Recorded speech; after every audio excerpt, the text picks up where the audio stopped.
नमस्कार, सगरमाथा प्राइम समाचारमा स्वागत छ। म अपेक्षा ढुङ्गाना। नमस्कार, सगरमाथा प्राइम समाचारमा स्वागत छ। म अर्जुन नेपाल। सबैभन्दा पहिले मुख्य समाचार। निर्वाचन आयोगले समानुपातिक सांसदको अन्तिम सूची पेश गर्न दिएको समय सीमा सकियो। दलहरूले टुङ्ग्याए समानुपातिक सांसदहरूको नामावली। पार्टी विरोधी गतिविधिमा संलग्न नेतामाथि कारबाही गर्ने एमालेको निर्णय। निर्वाचन विरोधी गतिविधिमा लागेका अन्य नेतालाई पनि कारबाहीको तयारी।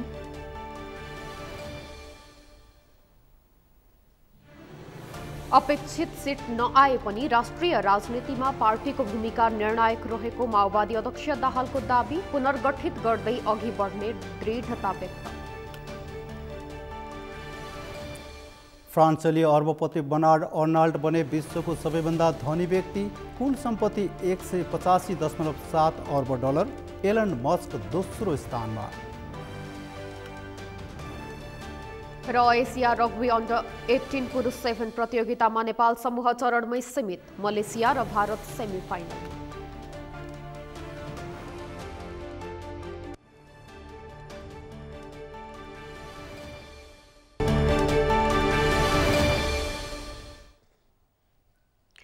सगरमाथा प्राइम समाचार अब विस्तारमा।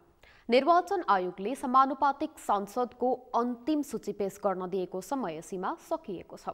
शनिबार दिउँसो 4 बजेसम्म आयोगले दिएको समय सीमा सकिएसँगै विभिन्न दलहरूले समानुपातिक सांसदमा सिफारिस गर्ने नाम टुङ्गो लगाएका छन्।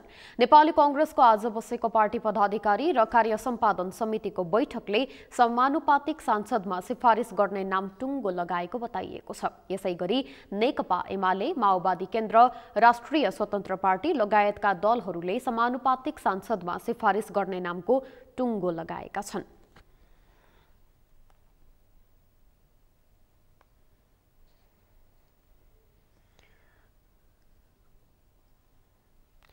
यसै विषयमा थप जानकारीका लागि यति बेला हाम्रा सहकर्मी अमृतजी प्रत्यक्ष सम्पर्कमा हुनुहुन्छ। अमृतजी। अपेक्षाजी, जस्तो अहिले निर्वाचन आयोगले समानुपातिक सांसदको अन्तिम सूची पेश गर्न दिएको समय सीमाभित्र दलहरूले गरेको सिफारिस सम्बन्धी यो विस्तृत जानकारी गराइदिनुहोस् न। अपेक्षाजी, म तपाईलाई जानकारी गराउँ कि निर्वाचन आयोगले शनिबार अपराह्नसम्मका लागि दलहरूलाई उनीहरूले पाएको मत अनुसार र उनीहरूले पाएको सिट अनुसार संविधानले व्यवस्था गरे अनुसार नै समावेशिता मिलाएर उम्मेदवारहरूको अथवा चाहिँ सांसदहरूको नामावली सिफारिस गर्नु अथवा बुझाउनु भनेर आज अपराह्न 4 बजेसम्मको समय दिएको थियो। र अहिले मङ्सिर 4 गते सम्पन्न भएको निर्वाचनमा दलहरूले पाएको मतको आधारमा दलहरूले आज अबेरसम्म गरेर कुन सांसदलाई कसलाई सांसद बनाउने भनेर निर्णय गरेको अवस्था छ।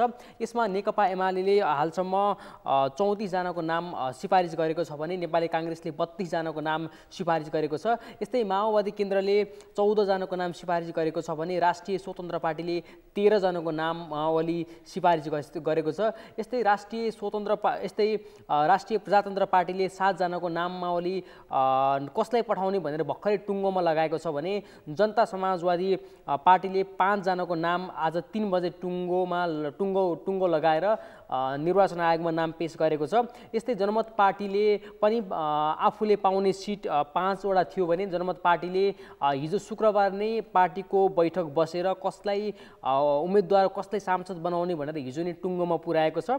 र अब निर्वाचन आयोगले 2 दिनसम्म दलहरूले पठाएका नामहरू हेर्छ। त्यसपछि यसमा चाहिँ समानुपातिकमा हुनुपर्ने समावेशी छ कि छैन, संसदमा प्रतिनिधित्व गर्नुपर्ने 33% महिला पुगेका छन् कि छैनन्, खस आर्य जनजाति, थारू, मुस्लिम, दलित लगायतका प्रतिनिधित्व पुगेको छ कि छैन, त्यो सबै हेरेर त्यो प्रतिवेदन तयार पारेर त्यसपछि आयोगले 28 गतेसम्ममा राष्ट्रपतिलाई बुझाउने तयारी गरेको छ। र निर्वाचन आयोगले बुझाएको प्रतिवेदन राष्ट्रपति विद्यादेवी भण्डारीले प्रमाणीकरण गरेसँगै नयाँ सरकारका लागि बाटो खोल्नेछ।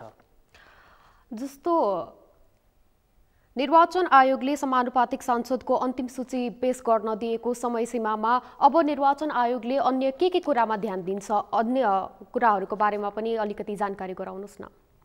अपेक्षाजी म तपाईँलाई जानकारी गरौँ कि निर्वाचन आयोगले आज 4 बजेसम्मको लागि मात्रै भनेर दलहरूलाई यस अगाडि नै पत्राचार गरिसकेको भए पनि राप्रपाले केही समय अगाडि मात्रै कसलाई सांसद बनाउने भनेर भर्खरै मात्र टुङ्गो लगाएको छ। सम्भवतः राप्रपाले केही समय पछाडि अथवा भोलि मात्रै निर्वाचन आयोगमा आफ्ना नामावली त्यहाँ बुझाउने छ होला।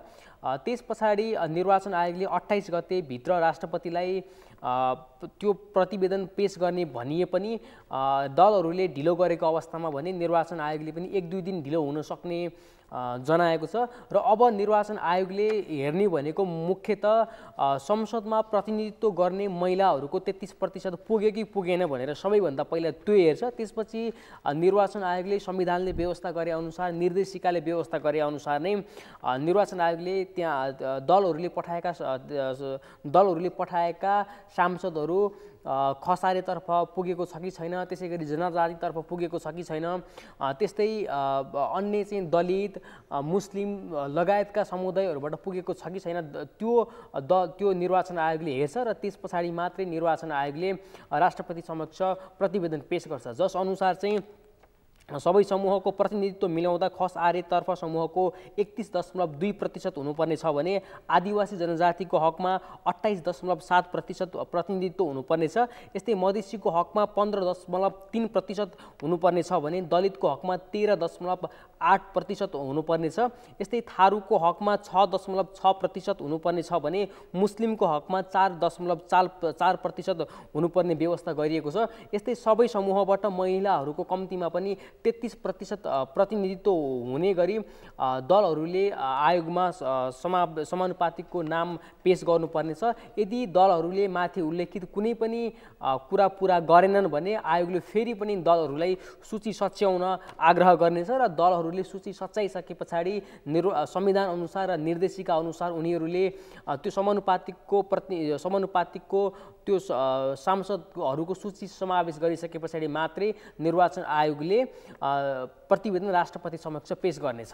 हवस्, जानकारीको लागि धन्यवाद। उहाँ हुनुहुन्थ्यो हाम्रा सहकर्मी अमृत ढकाल। निर्वाचन आयोगले समानुपातिक सांसद छान्नको लागि दलहरूलाई दिएको समय सीमा सकिसकेको छ र दलहरूले आफ्नो अन्तिम सूची पनि निर्वाचन आयोगलाई जानकारी गराइसकेका छन् र अब निर्वाचन आयोगले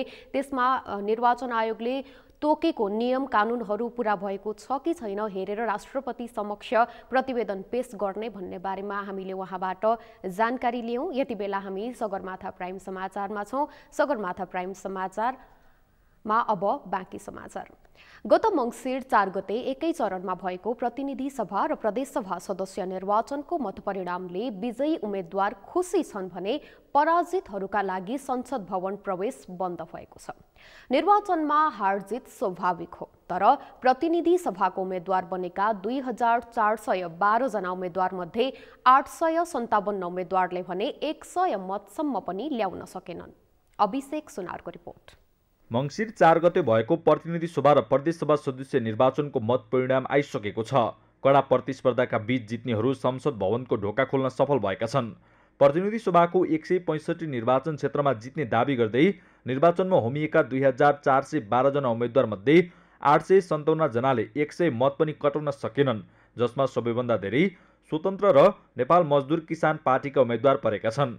निर्वाचनको मत परिणाम अनुसार स्वतन्त्रका 525 जना, नेपाल मजदुर किसान पार्टीका 52 जना, लोकतान्त्रिक समाजवादी पार्टीका 20 जना, जनता समाजवादी पार्टीका 11 जना, राष्ट्रिय प्रजातन्त्र पार्टी र कांग्रेस बीपीका 18 जना, माओवादीका 5 जना तथा अन्य पार्टीका 208 जना उम्मेद्वारले 100 मत पनि प्राप्त गर्न सकेनन्। विश्लेषकहरूले भने राजनीतिलाई कहिले नजिकबाट ननिहालेकाहरूले लहैलहैमा उम्मेदवारी दिँदा यस्तो परिणाम आएको धारणा राखेका छन्। यो राजनीति भनेको ज्यादै फलालु मलालु खेती रहेछ भन्ने त बुझिरहेको छैन। यो नेताहरू पनि थोरै समयमा धेरै सम्पन्न, धेरै शक्तिशाली, सानो मान्छेबाट ठुलो भएको देखे। यो ससुरालीमा आफन्तका सरकारी गाडीमा, फोकटमा पाएको सरकारी गाडीमा झन्डा हल्लाएर जाँदाखेरि सान गरेर उनीहरूको पछाडि मान्छे लाग्यो। कहीँ त्यस्तै त उहाँहरूको एउटा आकांक्षा त जागेको होइन। यी सब कुराहरू छन्। सङ्घीय निर्वाचनमा 943 जनाले स्वतन्त्र उम्मेदवारी दिएका थिए। राजनीतिप्रति वितृष्णा बढेको भन्दै दलका उम्मेदवारभन्दा स्वतन्त्र तथा बागी उम्मेदवारको सङ्ख्या बढी थियो। तर एकाध स्थानमा बाहेक दलका उम्मेदवार नै विजयी भए। निर्वाचनको मत परिणाम अनुसार प्रदेश 1 मा 148 जना, मध्य प्रदेशमा 215, बागमती प्रदेशमा 307 जना, गण्डकी प्रदेशमा 55 जना, लुम्बिनी प्रदेशमा 506 जना, कर्णाली प्रदेशमा 10 जना र सुदूरपश्चिम प्रदेशमा 16 जना उम्मेदवारले 100 मत पनि पाएनन्। स्थानीय निर्वाचनमा स्वतन्त्रले जित निकालेपछि धेरैले स्वतन्त्र उम्मेदवारी दिएकाले पनि मत विभाजन भएको आकलन गरिएको छ। सगरमाथा टेलिभिजनका लागि क्यामेरामा सुनिल कोलीका साथ अभिषेक सुनार, काठमाडौँ। नेकपा एमाले हालै सम्पन्न प्रतिनिधि सभा र प्रदेश सभा निर्वाचनमा पार्टी विरोधी गतिविधिमा संलग्न घनश्याम भुसाल, प्रभु शाह सहितका नेताहरूलाई पार्टीको साधारण सदस्य समेत नरहने गरी कारबाही गरेको छ। पार्टी केन्द्रीय कार्यालय च्यासलमा आज बसेको सचिवालय बैठकले निर्वाचनमा पार्टी विरोधी गतिविधिमा लागेका नेताद्वय भुसाल र शाहलाई पार्टी स्थायी कमिटी सदस्य नरहने गरी कारबाही गर्ने निर्णय गरेको हो। त्यसैगरी बैठकले त्यही आरोपमा केन्द्रीय कमिटीका सदस्यहरू उपेन्द्र शाह, कुन्दन कुशवाहा, रामप्रीत राम, बद्री न्यौपाने, नीता शाह, गंगा चौधरी र टेक बहादुर बलाम्पाकीलाई पनि केन्द्रीय सदस्य नरहने गरी कारबाही गरेको छ। एमाले चुनावमा पार्टी विरोधी गतिविधिमा संलग्न भएको भन्दै पार्टीको केन्द्रीय निकायमा रहेका वाङदे शेर्पा, खेम सुवेदी, भक्तबहादुर अधिकारी, लक्ष्मी शाहलाई पनि पार्टीको जिम्मेवारीबाट हटाएको छ। साथै चुनावमा पार्टी विरोधी गतिविधिमा लागेको आरोपमा जैतुन खातुनलाई प्रतिनिधि सभाको समानुपातिक तर्फको सूचीबाट हटाएको छ। बद्री न्यौपाने सर्लाही, रीता शाह सर्लाही, गंगा चौधरी दाङ, टेकबहादुर बलम्पाकी महोत्तरी, उहाँहरूलाई चाहिँ हामीले पार्टीको सेन्ट्रल कमिटीको मेम्बरबाट हटाएका छौँ। त्यस्तै गरेर केन्द्रीय निकायका पूर्व कमरेडहरू वाङदी शेर्पा ताप्लेजुङ सल्लाहकार, त्यस्तै केन्द्रीय निकायका खेम सुवेदी कञ्चनपुर, भक्तबहादुर अधिकारी कञ्चनपुर, लक्ष्मी शाह कैलाली, उहाँलाई पनि पार्टीबाट आज हामीले कारवाही गरेका छौँ। र समानुपातिमा सूचीमा भएको तर पार्टी विरोधी गतिविधि लाग्यो हुनाले समानुपातिक सूचीमा रहेको जैतुन खातुन मुस्लिम क्लस्टरमा रहेकोमा उहाँलाई चाहिँ हामीले कारवाही गरेर आज पार्टीबाट कारवाही गरेका छौँ। एमाले निर्वाचन विरोधी गतिविधिमा लागेका अन्य तहका नेताहरूलाई पनि कारवाही गर्ने तयारी गरिरहेको बताइएको छ। माओवादी केन्द्रका अध्यक्ष पुष्पकमल दाहालले संघीय संसदमा अपेक्षित सिट ल्याउन नसके पनि राष्ट्रिय राजनीतिमा पार्टीको भूमिका निर्णायक रहेको दावी गर्नुभएको छ। राष्ट्रिय राजनीतिमा आफ्नो पार्टीको भूमिका कसैले खोज्न सक्ने अवस्थामा नरहेको जिकिर गर्दै अध्यक्ष दाहालले निराश नहुन पनि पार्टीका नेता कार्यकर्तालाई निर्देशन दिनुभयो। पार्टी निकट नेपाल राष्ट्रिय कर्मचारी महासंघले आज काठमाडौँमा आयोजना गरेको एक कार्यक्रममा उहाँले राष्ट्रिय राजनीतिमा आफ्नो पार्टीले स्थापित गरेको सिस्टम केन्द्रीय रूपमा अघि बढेको उल्लेख गर्दै पार्टीलाई पुनर्गठित गर्दै अघि बढाउने दृढता समेत व्यक्त गर्नुभयो।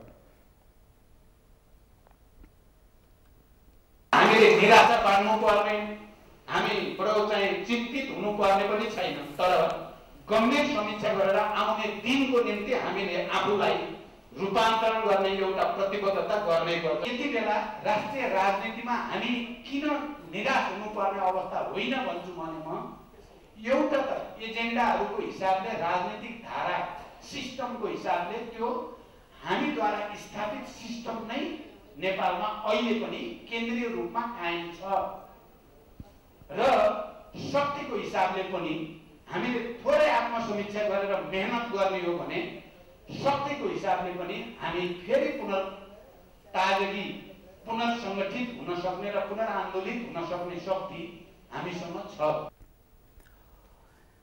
अध्यक्ष दाहालले सूचना र प्रविधिको सदुपयोग गरेर अघि बढ्न नसक्दा निर्वाचनमा आफ्नो पार्टीले अपेक्षा गरे अनुसार नतिजा ल्याउन नसकेको बताउनुभयो।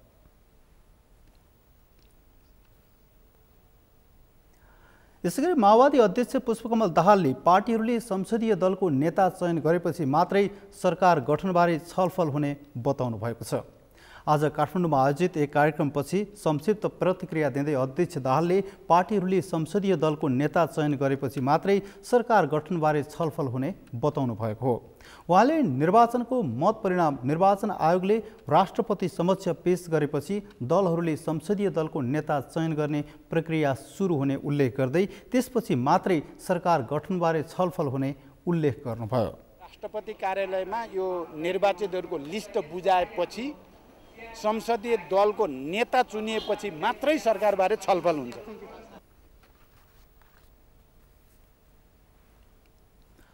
दाहाल आफै सत्तारूढ दलको तर्फबाट सरकारको नेतृत्वको लागि इच्छुक हुनुहुन्छ। सबैभन्दा ठूलो दल नेपाली कांग्रेसका सभापति एवं प्रधानमन्त्री देउबा नयाँ सरकारको नेतृत्वको स्वाभाविक दावेदार हुनुहुन्छ। कांग्रेसभित्र सरकारको नेतृत्व लिनका लागि महामन्त्री गगन थापाले संसदीय दलको नेताका लागि प्रतिस्पर्धा गर्ने घोषणा गरिसक्नु भएको छ भने वरिष्ठ नेता रामचन्द्र पौडेलले पनि प्रधानमन्त्री बन्नका लागि राजनीतिक भेटवार्तालाई तीव्रता दिँदै आउनु भएको छ।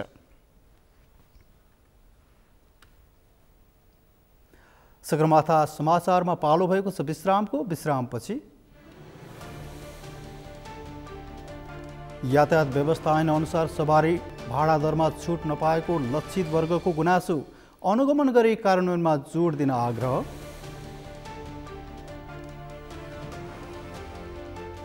फ्रान्सेली अर्बपति बर्नार्ड अर्नाल्ड बने विश्वको सबैभन्दा धनी व्यक्ति, कुल सम्पत्ति $185.7 अर्ब। एलन मस्क दोस्रो स्थानमा। र एसिया रग्बी अन्डर 18 पुरुष 7 प्रतियोगितामा नेपाल समूह चरणमै सीमित, मलेसिया र भारत सेमी फाइनलमा।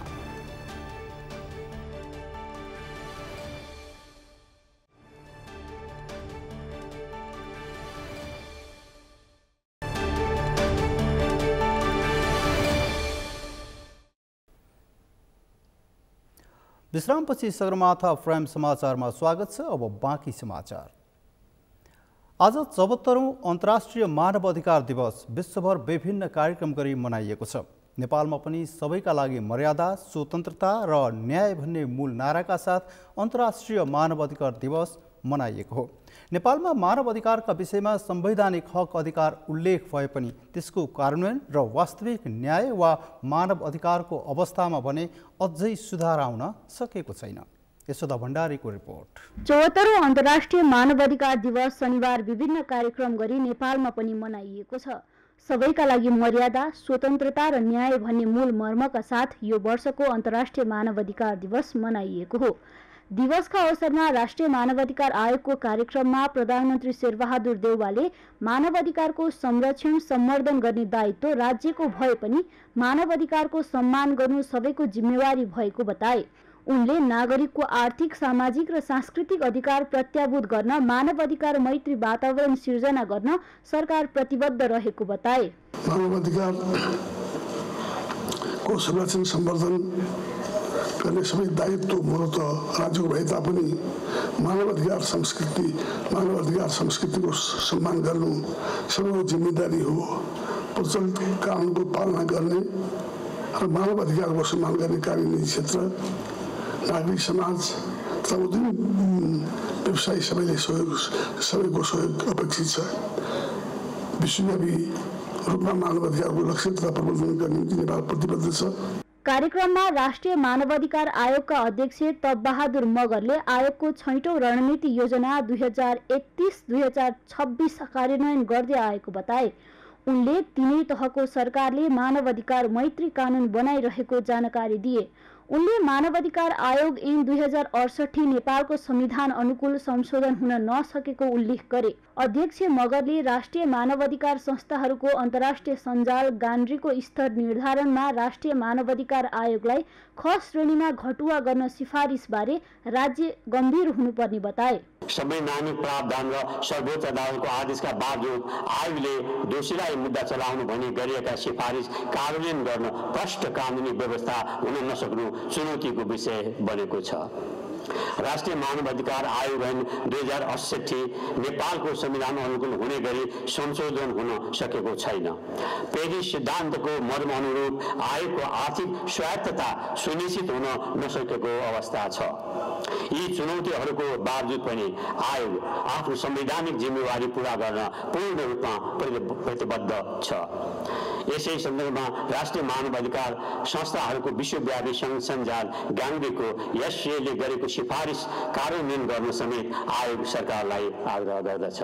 मानव अधिकारको विश्वव्यापी घोषणा पत्र जारी भएको दिनको सम्झनामा हरेक वर्ष डिसेम्बर 10 तारिकमा अन्तर्राष्ट्रिय मानव अधिकार दिवस मनाउन थालिएको हो।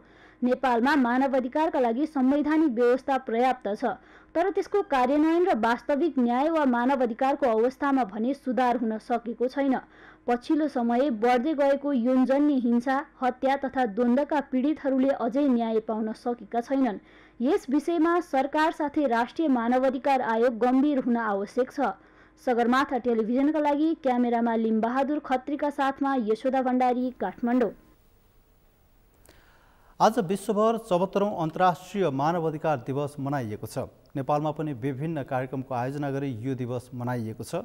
मानव हक अधिकारको रक्षा गर्ने मूल उद्देश्यका साथ हरेक वर्ष यो दिवस मनाइए तापनि नेपालमा अझै पनि मानव अधिकारको प्रत्याभूति हुन नसकेको अधिकार कर्मीहरूको ठहर रहेको छ।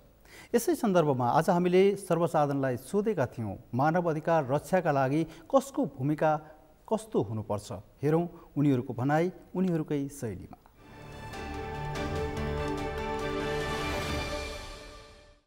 जस्तो मानव अधिकार रक्षाको लागि चाहिँ पहिलो दायित्व त राज्यकै दायित्व हुन आउँछ।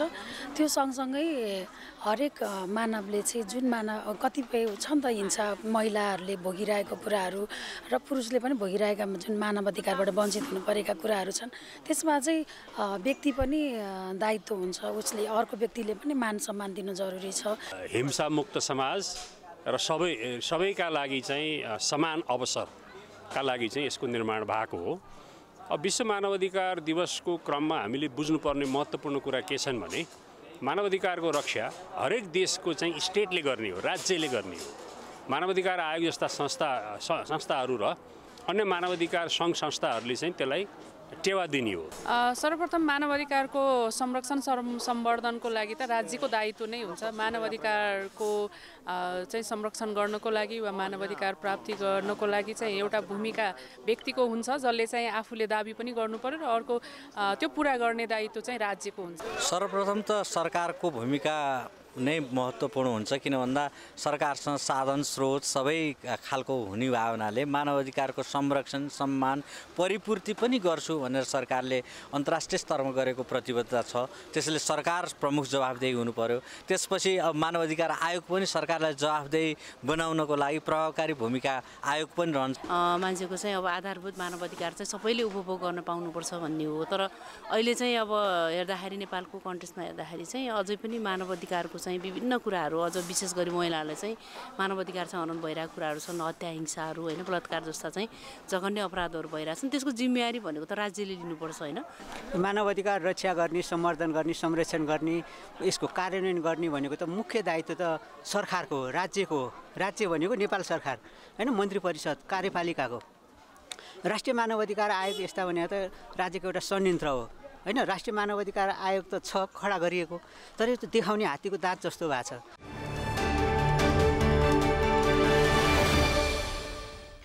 यातायात व्यवस्था ऐन अनुसार अपाङ्गता, ज्येष्ठ नागरिक र विद्यार्थी लगायतले सवारी भाडा दरमा छुट पाउन सकेका छैनन्। ऐन बने पनि कार्यान्वयनतर्फ ध्यान नदिएकै कारण लक्षित वर्गले आफ्नो अधिकार समेत पाउन सकिरहेका छैनन्।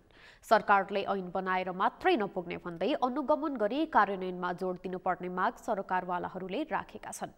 कैलालीबाट दिनेश विष्टको रिपोर्ट। अपाङ्गता भएका व्यक्तिहरूको अधिकार सम्बन्धी ऐन 2074 को दफा 37 को उपदफा 2 र सवारी तथा यातायात व्यवस्था ऐन 2049 को दफा 107 को उपदफा 1 मा अपाङ्गता भएका व्यक्तिहरूलाई सवारी भाडा दरमा 50% छुट दिने उल्लेख छ।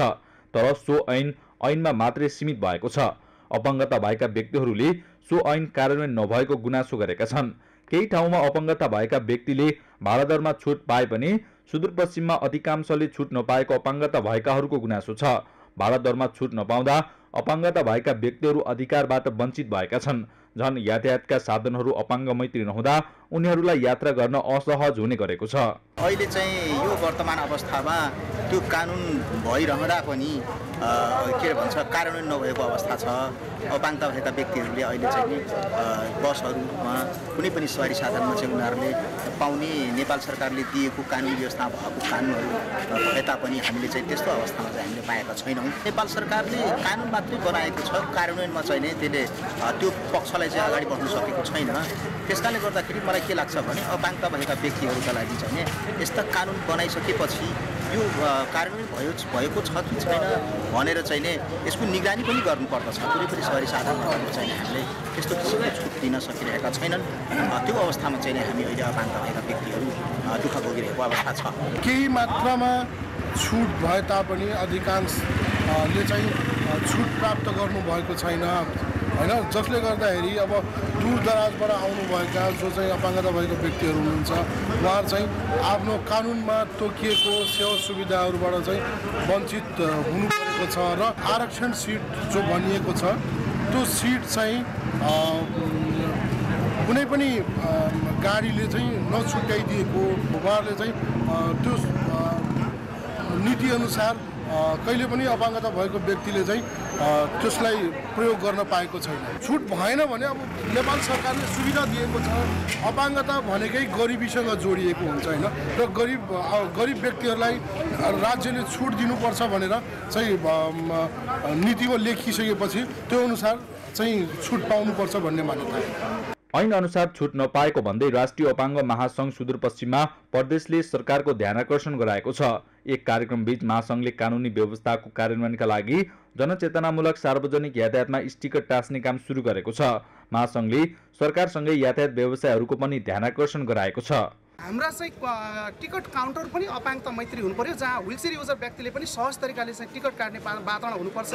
हामीले सम्बन्धित धनगढी आएर अपाङ्गता भएको व्यक्तिले छुटको लागि टिकट काट्दा निकै मार खेप्नु परेको हुनाले सम्बन्धित जहाँ जहाँ टिकट काउन्टरहरू छन् सम्बन्धित ठाउँका विभिन्न ठाउँका शाखाहरूमा त्यहाँ चाहिँ यो वातावरण हाम्रो यातायात व्यवसाय सङ्घले पनि यसलाई चाहिँ यातायात व्यवस्थापन कार्यालयले पनि अलि सहजता रूपबाट अगाडि बढाइदिएको भए सहज हुने थियो। यातायात व्यवसायहरूले छुट नदिएको चाहिँ होइन, छुट दिइराख्नु भएको छ, तर त्यसलाई पूर्ण रूपमा कार्यान्वयन गर्नु पर्यो र अपाङ्गता आरक्षण सिट जहाँ छ नलेखिएको ठाउँमा चाहिँ आज हामी यो स्टिकरहरू टाँस्नेछौँ। अन्तर्राष्ट्रिय मानव अधिकार दिवसकै साइज जोडेर एउटा अत्रेको बस पार्कमा पनि यो टिकट काउन्टर चाहिँ अगाडि बढेको छ, अगाडि कार्यक्रम छ, अत्रेमा पनि भइराखेको छ यो कार्यक्रम भने अहिले धनगढीमा पनि यसलाई हामीले शुभारम्भ गरेका छौँ। जिल्ला प्रशासनले ऐन अनुसार यातायातका क्षेत्रमा बिना कुनै रोकटोक सहजै छुट पाउनुपर्ने बताएको छ। छुट नदिएको पाइएमा अनुगमन गरी सवारी ऐन अनुसार अघि बढ्ने जिल्ला प्रशासन कार्यालय कैलालीले स्पष्ट गरेको छ।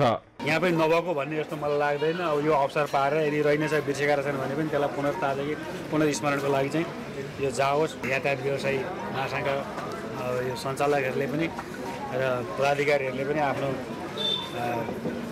बसमा खटिने कर्मचारीहरूलाई चाहिँ निर्देशन दिनुहुन र सोही बमोजिम कार्यान्वयन गर्नु हुनलाई चाहिँ मेरो आग्रह छ। त्यस्तै अब यो हाम्रो चाहिँ प्रहरीहरू हुनुहुन्छ, ट्राफिकहरू हुनुहुन्छ, उहाँहरूले पनि यो अनुसारको कार्यान्वयन भएको भएको छैन भने यसो बेला बेलामा चेक गरिदिनु भयो भने पनि सहज हुन्छ।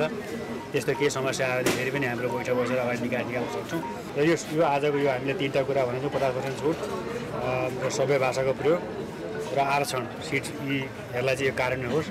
सवारी ऐन मात्रै नभई अपाङ्गता भएका व्यक्तिहरूका अधिकार कार्यान्वयनमा सम्बन्धित निकाय निकै कमजोर देखिएको छ। सवारी साधनमा तोकिएका सिट समेत अपाङ्गता भएका व्यक्तिले पाउँदैनन्। यसतर्फ सम्बन्धित निकाय र यातायात व्यवसायीले पनि ध्यान दिन आवश्यक छ। सगरमाथा टेलिभिजनका लागि कैलालीबाट दिनेश विष्टको रिपोर्ट। सगरमाथा प्राइम समाचारमा पालो भएको छ विश्रामको। विश्रामपछि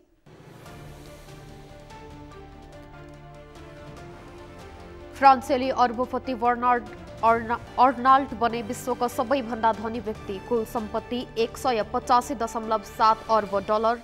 एलन मस्क दोस्रो स्थानमा। र एसिया रग्बी अन्डर 18 पुरुष 7 प्रतियोगितामा नेपाल समूह चरणमै सीमित। मलेसिया र भारत सेमिफाइनलमा।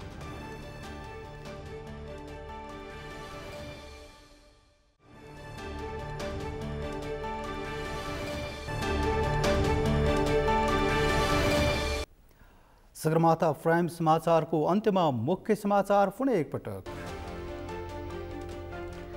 निर्वाचन आयोगले समानुपातिक संसदको अन्तिम सूची पेश गर्न दिएको समय सीमा सकियो। दलहरूले टुङ्ग्याए समानुपातिक सांसदहरूको नामावली। पार्टी विरोधी गतिविधिमा संलग्न नेतामाथि कारबाही गर्ने एमालेको निर्णय। निर्वाचन विरोधी गतिविधिमा लागेका अन्य नेतालाई पनि कारबाहीको तयारी।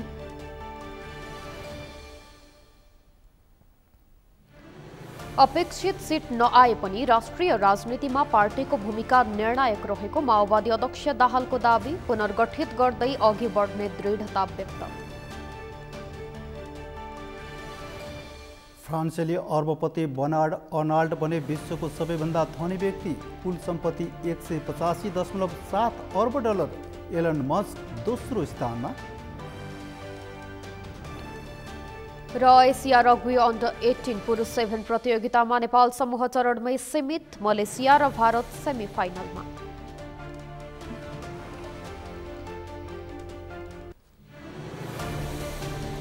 हवस् त सगरमाथा प्राइम समाचार अहिलेलाई सकियो। तपाईँ समाचार बुलेटिनका साथै सगरमाथा टेलिभिजनका सम्पूर्ण कार्यक्रम www.sagarmatha.tv मा पनि पढ्न र हेर्न सक्नुहुनेछ।